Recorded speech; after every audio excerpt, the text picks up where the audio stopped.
Hello दोस्तों, कैसे हो? आपका स्वागत है त्रिपाण स्टडी सेंटर में। आज जो हम करने जा रहे हैं क्लास 12 एनआईएस बोर्ड का जो है पॉलिटिकल साइंस का चैप्टर नंबर 17, universal adult franchise and the method of representation.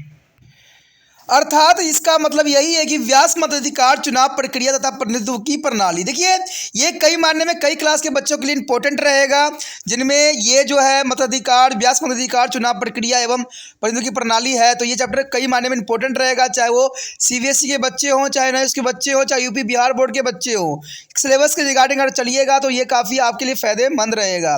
और फ़ायदेमंद इसलिए भी रहेगा क्योंकि आपको पता ही है कि त्रिपाण स्टडी सेंटर जो है हिंदी इंग्लिश दोनों ही माध्यम में आपको जो है पॉलिटिकल साइंस समझाने की कोशिश किया जा रहा है। साथ में आपके समक्ष जो है डिस्प्ले भी आपको हिंदी इंग्लिश दोनों ही लैंग्वेज में होता है। तो इसमें जो है आपको सिर्फ अक्षरों से ज्ञान प्राप्त करना है, ठीक है। इसलिए ये त्रिपाण सेंटर इस प्रकार जो है अपने कार्य में कार्यरत है।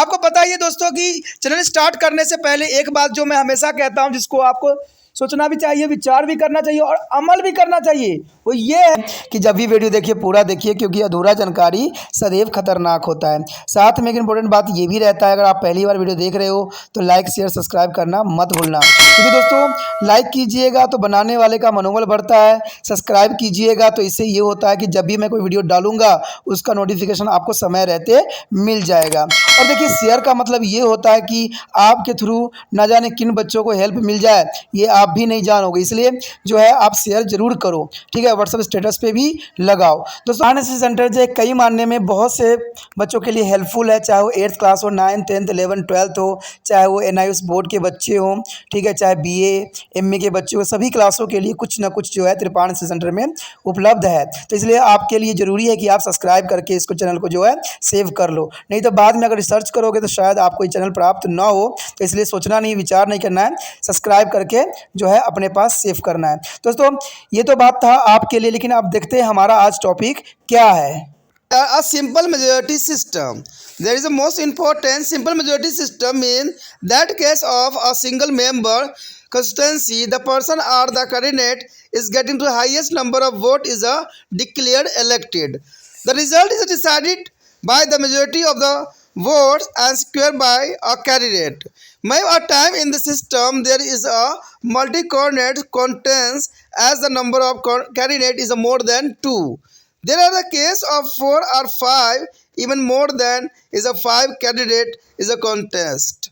In such a situation, a candidate with even less than 50% of the total votes get elected. Such cases are very often to be found in India and elsewhere. The system of simple majority system is prevalent in the Britain, USA, Canada, and some other countries. The simple majority system is also called to the first past the post system. Member of our Lok Sabha and State Assembly are elected by this system. The most important topic here arrive. There is a proportional is a representation system. What do you mean to the proportional representation system here? The system of proportional representation is the elected device to be ensure the representation for all section of the people more or less is a proportion their voting strength. Under this system, any group, whether it is a political party or interest group, will be insecure. The representation is a proportion to the popular vote it is obtained. J.S. Mill was ardent the advocate of proportional is representation. He said, in any real equal democracy, every or any section would be represented not disproportionately, but the proportionality is a majority of the elector would be away have a majority of representatives, but a minority of elector would be away have a minority of representative. This system ensures that the number of seats a political party get in a legislatures is the should be in a proportions to be support of the popular vote. Sometime in the simple majority system, it is a seen that is a party get a more seat in the legislatures even though it is a receive less percentage of votes, or a candidate with a even less than 50% of votes is a declared elected. For instance, is the India in 1970 Lok Sabha election, Congress polled only 76% of vote and it is a manage of 351 seat out of the 522 seat, and that is even with the less than 50% votes. Congress won to the 68% of the seat in the Lok Sabha. This limitation of the first past and the post system may be removed through the proportional to representation system. There are two methods by which is the proportional representation is secured. First here, the single transferable vote system. It is also called to the Hare system of the entrance teams. According to the single transferable vote system, each voter can be cast only one vote which can be transferred to other candidates if necessary according to the fairness of the voter. Therefore, this system is also called the professional system. This system works under following condition. The first condition here, every constituency should be a multi-member constituency electing 3 or more members. And second here, a voter has only single effective vote which may be cast the other to the preference of first, second, third, or may be preference, and there is the candidate. The voter right to the 1, 2, 3 and 1 there against the name of the candidate of his choose. But the voter cannot be cast all the preference in the favor of only one candidate. In order to be elected to a candidate must be contain quota of votes. The quota is determined by dividing the total votes cast by number of seats in the constituency. There is a quota here. A formula arrived. The total number of votes polled and total number of the seat in the constituency plus 1. There is a formula here. For instance, if a number of seats in a constituency is a 3, or total number of votes cast is a 12,000, the quota will be. The counting of votes began with the first performance votes. A candidate secured to the prescribed quota is the basis of the first performance vote in a declared elected and his the scrubs votes. If any are transferred to be a candidate having second preference or indicated on the ballot paper and so on. If one or more seats are left vacant because some candidates do not score the required quota, the candidate getting to least number of votes are eliminated and their votes are transferred according to the preference of the voter. And this system has adopted in India for the election of the member of the Rajya Sabha and the state legislative council. The method is also followed for the election of President of India. And the next here, list system. This is another method of proportional to the representation. Under this system, large multi-member constituencies are formed and any candidates are elected from each constituency. Each political party submit a list of the candidate for the election from a particular constituency. A voter votes not be invisible, but it is a list of the candidate of different is a political party. These votes are indivisible if your 4 representatives are to be elected from the constituency. The voter has no option to cast 2 votes on the one list, 2 on the other list. These voters has to be elected all the 4 candidates from either of the list. A quota is determined and the candidates are declared elected according to the quota votes is squared by the political party. A party entitled to be 3 seats according to the quota will be declared the first 3 candidates on it is a list elected. There are 2 forms of the list system, the bonded list and the free list.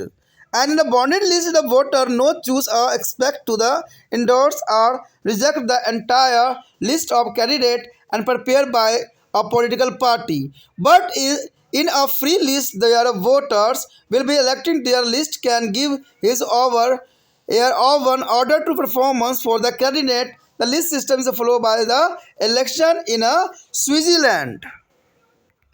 यहाँ पर जो हमारे समक्ष आया है बहुत ही important point, सामान्य बहुमत प्रणाली। सामान्य बहुमत प्रणाली के अंतर्गत किसी एक सदस्य निर्वाचन क्षेत्र में सबसे अधिक मत प्राप्त करने वाले प्रत्याशी को निर्वाचित घोषित किया जाता है। क्योंकि भारत में देखने को मिलता है कि जिस व्यक्ति को सबसे अधिक मत मिलता है वही निर्वाचित घोषित भी होती है। कई बार इस प्रणाली में बहुकोणीय मुकाबला भी हो जाता है यदि प्रत्याशी एक से अधिक हो तो। ऐसे भी कई उदाहरण हैं जहां 4, 5 या उससे भी अधिक प्रत्याशी होते हैं। इस स्थिति में संपूर्ण मतों के 50% से कम मत प्राप्त करने वाले प्रत्याशी विजय होता है। भारत में आम चुनाव में ऐसा ही देखने को मिलता है। सामान्य बहुमत प्रणाली जो है ब्रिटेन में भी है, अमेरिका में भी है, कनाडा और अन्य देशों में भी प्रचलित है। यानी भारत ने भी उन लोगों से ही जो है अपना लिया है। इस प्रणाली को हम फर्स्ट द पोस्ट सिस्टम भी कहते हैं और हमारी लोकसभा और राज्यसभा के सदस्य इसी प्रणाली से चुने जाते हैं। यहाँ पर जो हमारे समक्ष आया है बहुत ही इम्पोर्टेंट पॉइंट, अनुपातिक प्रतिनिधित्व प्रणाली। आखिर अनुपातिक प्रतिनिधित्व प्रणाली होती क्या है और इसका क्या हमारे जो है फ्रेंचाइजी में इसका क्या इंपॉर्टेंट है, ठीक है, अडल्ट फ्रेंचाइजी में इसका क्या महत्व रखता है। देखिए, अनुपातिक प्रतिनिधित्व चुनाव प्रणाली के तहत लगभग सभी वर्गों में प्रतिनिधियों के चुने जाने का प्रयास किया जाता है ताकि कम से कम हर वर्ग की समस्या की तरफ सरकार का ध्यान आकर्षित होता रहे, जो कि बहुत ज़रूरी भी है।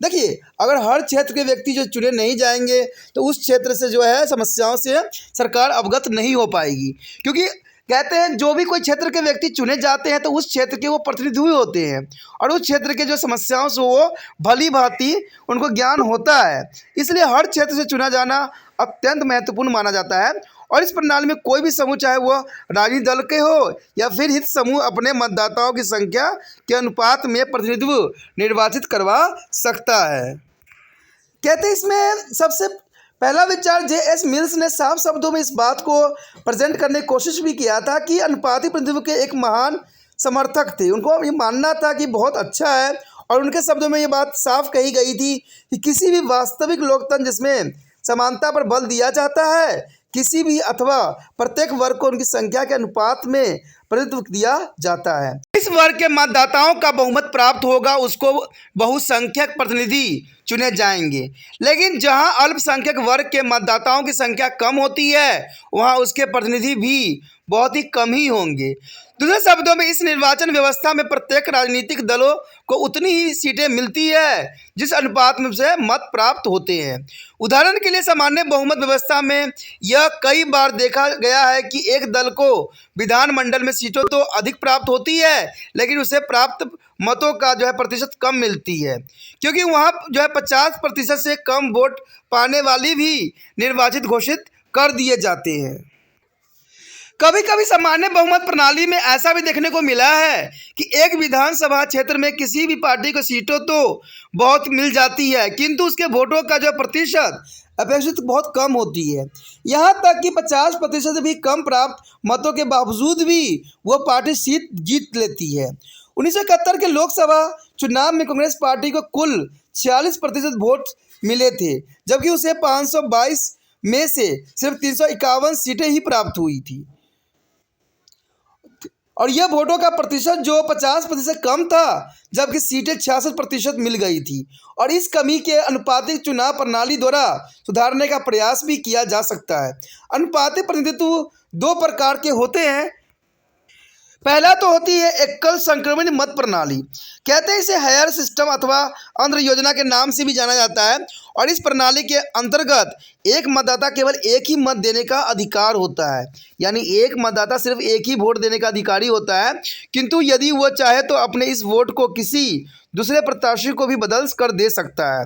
इसके लिए उसे मतपत्र पर अपनी जो है वैधता दर्ज करनी पड़ती है और यह प्रणाली निम्न विधि द्वारा प्राप्त किया जा सकता है।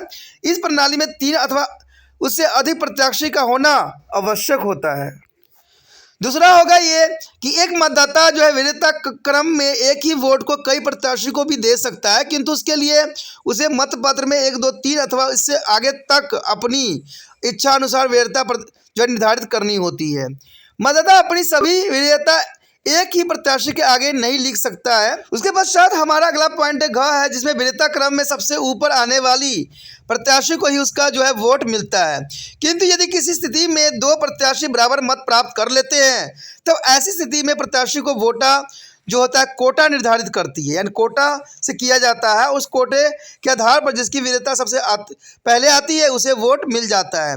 कोटा अगर निम्नलिखित सूत्र द्वारा निर्धारित की जा सकती है, जैसे कि कोटा है और आप देखोगे डाले गए कुल मतों की संख्या +1, कुल जो है कुल संख्याओं की संख्या +1। तो इसमें अगर आप देखोगे तो कोटा के रिगार्डिंग जो होगा डाले गए कुल मतों की संख्या बटा कुल सीटों की संख्या +1। तो +1 नीचे लेना है और उसके बाद जो है इसको +1 ऊपर रखना है। मान लीजिए किसी चुनाव में कुल प्रत्याशियों की संख्या 3 है और कुल डाले गए मतों की संख्या जो है 20,000 है, तो कोटा क्या होगी? देखिए कोटा क्या होगा, ऊपर हमने 20,000 ले लिया और नीचे जो है 3 + 1 ले लिया, यानी टोटल कितना हो गया 4। 4 से हमने इसको डिवाइड किया, कितना आया?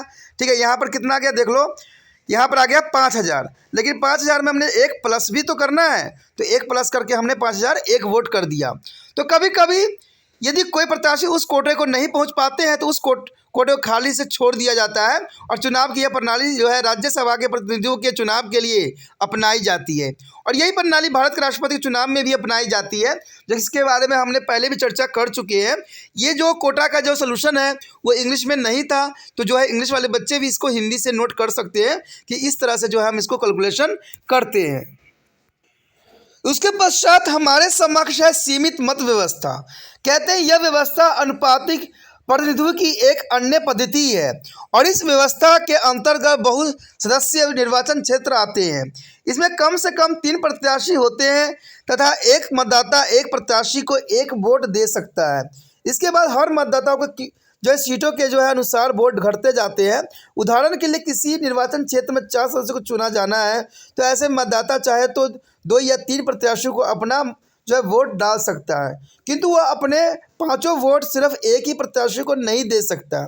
ऐसा इसलिए भी किया जाता है कि अल्पसंख्यक वर्ग से कम एक प्रत्याशी का स्थान सुरक्षित बनाया जा सके और इस तरह उन 5 में से कम एक सीट के जो है अल्पसंख्यक वर्ग को प्रतिनिधित्व के लिए सुरक्षित हो जाती है।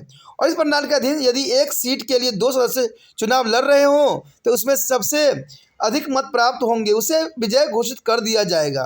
किंतु यदि 2 या 2 से अधिक प्रत्याशी चुनाव मैदान में हैं और उनमें किसी भी बहुमत प्राप्त नहीं किया है तो इस चुनाव को पुण्य कराया भी जाता है। जो द्वितीय मत प्रणाली के द्वारा कराया जाता है, इसका अर्थ यह हुआ कि चुनाव के कुछ ही दिनों बाद मतदाताओं को पुण्य वोट डालना पड़ता है। तो अब next topic is other minority of representation system. तो what you mean to the other minority here? Apart from proportion to the representations and some other electoral method has also been to be devised to ensure the adequate representation to the minority group in the legislature. This system of minority representation are flowing. The first point here is a cumulative voter system. According to this system, a voter has a many votes as the number of seats in the constituency. The voter has an option. He or she can be cast vote for all the candidate or concentrate all his or her vote for just one candidate. For example, if 5 members are to be selected, their voter may be give his or her vote to be only one candidate or distribute it among a few or all candidate. This system is therefore many provide as a opportunity to the well-organized minority to be elected its representative by the accumulating all its votes in a favor of an candidate. The second point here is a limited vote plan. This system is adopted in the multi-member constituency where is the minimum of 3 candidates are to be elected. Under this system, every voter can vote for a more than one candidate, but he or she cannot vote for all the candidates, and that is why it is known as the limited vote system. For example, if there are 6 seats as a constituency, every voter will have a right to be vote only 4 candidates. The voter has to be vote to different candidate of his or her choose, but he or she cannot be vote for more than 4 candidates. हमारा जो अगला topic आया है अन्य अल्पसंख्यक प्रतिनिधित्व प्रणाली। देखिए ये काफ़ी महत्वपूर्ण रहेगा कि अन्य अल्पसंख्यक प्रतिनिधित्व प्रणाली क्या होती है। कहते हैं अनुपातिक प्रतिनिधित्व के अतिरिक्त विधानमंडलों के अल्पसंख्यकों के समूचे प्रतिनिधित्व प्रदान करने के लिए कुछ अन्य तरीके भी निकाले हैं। अल्पसंख्यकों के प्रतिनिधित्व की यह प्रणाली कुछ इस प्रकार दर्शाई जाती है। पहला तो यही दर्शाती है कि बहुसंख्यक मत प्रणाली। इस प्रणाली में मतदाता जो है उतने ही मत देने का अधिकार रखता है जितनी निर्वाचन क्षेत्र में सीटें निर्धारित होती है। इस प्रणाली में मतदाताओं के पास विकल्प होते हैं। कोई भी महिला अथवा पुरुष मतदाता अपने सभी मत प्रत्याशियों में बांट सकता है या फिर सारे के सारे मत एक ही प्रत्याशी को भी दे सकता है। उदाहरण के लिए यदि एक निर्वाचन क्षेत्र 5 सदस्य चुने जाते हैं तो मतदाता अपने 5 मत 5 प्रत्याशियों में बांट सकता है या फिर 5 मत एक प्रत्याशी को दे सकता है। इस प्रकार इस प्रणाली में एक संगठित अल्पसंख्यक समूह अपने मतदाताओं में जो है ग्राम सहमति बनाकर अपने प्रत्याशी के पक्ष में सारे मत जो है दिलवा कर उसे जितवा भी सकता है। तो ये बहुत साधारण मेथड है जिसमें कोई भी प्रत्याशी आसानी से जीत सकता है। उसके पश्चात सीमित मत प्रणाली कहते हैं। यह प्रणाली उन निर्वाचन क्षेत्र में अपनाई जाती है जहाँ 3 या 3 से अधिक सदस्य का चुनाव होना होता है। इसमें एक मतदाता एक से अधिक प्रत्याशी को मत दे सकता है परंतु सभी प्रत्याशी को नहीं, इसलिए इसे सीमित मत प्रणाली भी कहा जाता है। उदाहरण के लिए यदि किसी निर्वाचन क्षेत्र में 6 सीटें हैं तो प्रत्येक मतदाता 4 प्रत्याशी को मत दे सकता है, ना कि किसी एक प्रत्याशी के सारे मत। Next most important topic here the second ballot system. What you mean to second ballot system here? In the election there are only 2 candidates contested election for the single seat. The one who scored a clear majority at least 50% plus 1 is declared selected. But when there is a more than 2 candidates, it may be a case that none of the candidates score on a absolute of majority. In this case, second ballot is headed, which means to vote are again cast after few days. In this second ballot, only 2 candidates who had ensured the maximum the member of vote in the first poll remain in the field. After voting, one who is scored more than 50% of vote in the declared elected. There is the most important here. For example, in a constituency, 3 candidates are contesting. There is an election. The total number of the vote polled are the 12,000 vote. The candidate A is sure to the 5,000 vote. There is a candidate B is secured to the 4,000 vote and candidate C is the 3,000 vote. In such a situation, no candidate get a seat or majority than 6,001 votes, which is necessary holding of second ballot. The candidate in the case of candidate C who has scored least number of votes is a dropped. As such, there is a contest now remaining is a between A and B. If B secure the majority at the second poll, then a B and not a is the declare of successful. This system is a practice is the France for the election and president and national assembly also. उसके पश्चात हमारे समक्ष पुण्य मतदान प्रणाली। देखिए पुण्य मतदान प्रणाली होती क्या है? कहते चुनाव में यदि किसी सीट के लिए 2 प्रत्याशी चुनाव लड़ रहे हो तो जो है स्पष्ट बहुमत 50% प्लस 1 प्राप्त करने वाले प्रत्याशी विजय होता है। ठीक है, परंतु 2 या 2 से अधिक प्रत्याशी होने पर ऐसा भी हो सकता है कि किसी भी प्रत्याशी को स्पष्ट बहुमत न मिला हो और इस स्थिति में पुण्य मतदान कराया जाता है। इस पुण्य मतदान में अधिकतम जो है मत प्राप्त करने वाले 2 प्रत्याशी के लिए मतदान किया जाता है। मतदान के बाद 50% से अधिक मत प्राप्त करने वाला प्रत्याशी विजय होता है। उदाहरण के लिए अगर एक बात देखें, यदि किसी विधानसभा सीट के लिए 3 प्रत्याशी चुनाव लड़ रहे थे और इसमें कुल जो सीट थी जो वोट डालने वाली थी वो थी 12,000 वोट डालने थी। प्रत्याशी ए को जो है 5,000 वोट मिला है, प्रत्याशी बी को 4,000 मिला है, प्रत्याशी सी को 3,000 वोट मिले हैं। तो इस स्थिति में किसी प्रत्याशी को स्पष्ट बहुमत प्राप्त नहीं हुआ है जो कि 6,001 था, वोट नहीं मिल पाया है। अंततः पुण्य जो है मतदान अवश्य हो जाता है। प्रत्याशी सी जिसे सबसे कम वोट मिलते हैं को अलग करके प्रत्याशी ए और बी के दोनों मतदान कराया जाता है। यदि पुण्य मतदान में बी को अधिक मत मिलते हैं तो वह विजय होता है। यह प्रणाली फ्रांस में राष्ट्रपति और राष्ट्रीय सभा के निर्वाचन के लिए उपयुक्त किया जाता है, जो कि काफ़ी मानने में इम्पोर्टेंट भी रहता है और वहाँ पर मतदान करने की प्रणाली भी है। तो इसी के साथ जो है हमारा व्यास मताधिकार जो थी चैप्टर काफ़ी इम्पोर्टेंट था, तो उसको समझा भी होगा, सोचा भी होगा और जाना भी होगा, ये काफ़ी इम्पोर्टेंट था। ठीक है, इसी के साथ हमारा चैप्टर जो है ख़त्म हो जाता है। आगे का चैप्टर अत्यंत महत्वपूर्ण रहेगा। अगर आपको अच्छा लगा तो लाइक से सब्सक्राइब जरूर कीजिए। इसमें से 2 बातें इंपॉर्टेंट होती है। पहला तो ये कि ये वीडियो जितना हो सके दूसरे बच्चों तक भी पहुँचाने के लिए आपको अग्रसर होना है, और दूसरी बात इंपॉर्टेंट ये रहता है कि अगर पहली बार वीडियो देख रहे थे चाहोगे तो चैनल को सब्सक्राइब करके रखना ही आपके लिए इम्पोर्टेंट रहेगा, क्योंकि अगर आप चैनल को दोबारा देखना चाहोगे और यूट्यूब पर सर्च करोगे तिरपान स्टडी सेंटर तो आ तो बेशकली जाएगा, लेकिन वहाँ पर जो है यूट्यूब जो है नाम वहाँ गलत कर देगा, तिरपान की जगह त्रिपुरा कर देगा, जो रिसर्च में नहीं आ पाएगा, तो आप कंफ्यूज हो जाओगे। इसलिए शायद जो है चैनल को सब्सक्राइब करके रख लेने में ही भलाई है। अगर आप चैनल को सब्सक्राइब करोगे तो इससे जो भी आप टॉपिक देखना चाहोगे इसके मेन लिंक पे आपको मिल जाएगा, जहाँ पर आपको हर एक वीडियो जो है आसानी से उपलब्ध रहेगा। इसमें जो भी वीडियो आपके लिए फ़ायदेमंद होगा उसको देख के समझ के जो है आप एग्ज़ाम में अच्छे अंक प्राप्त करने के लिए अग्रसर हो सकते हो।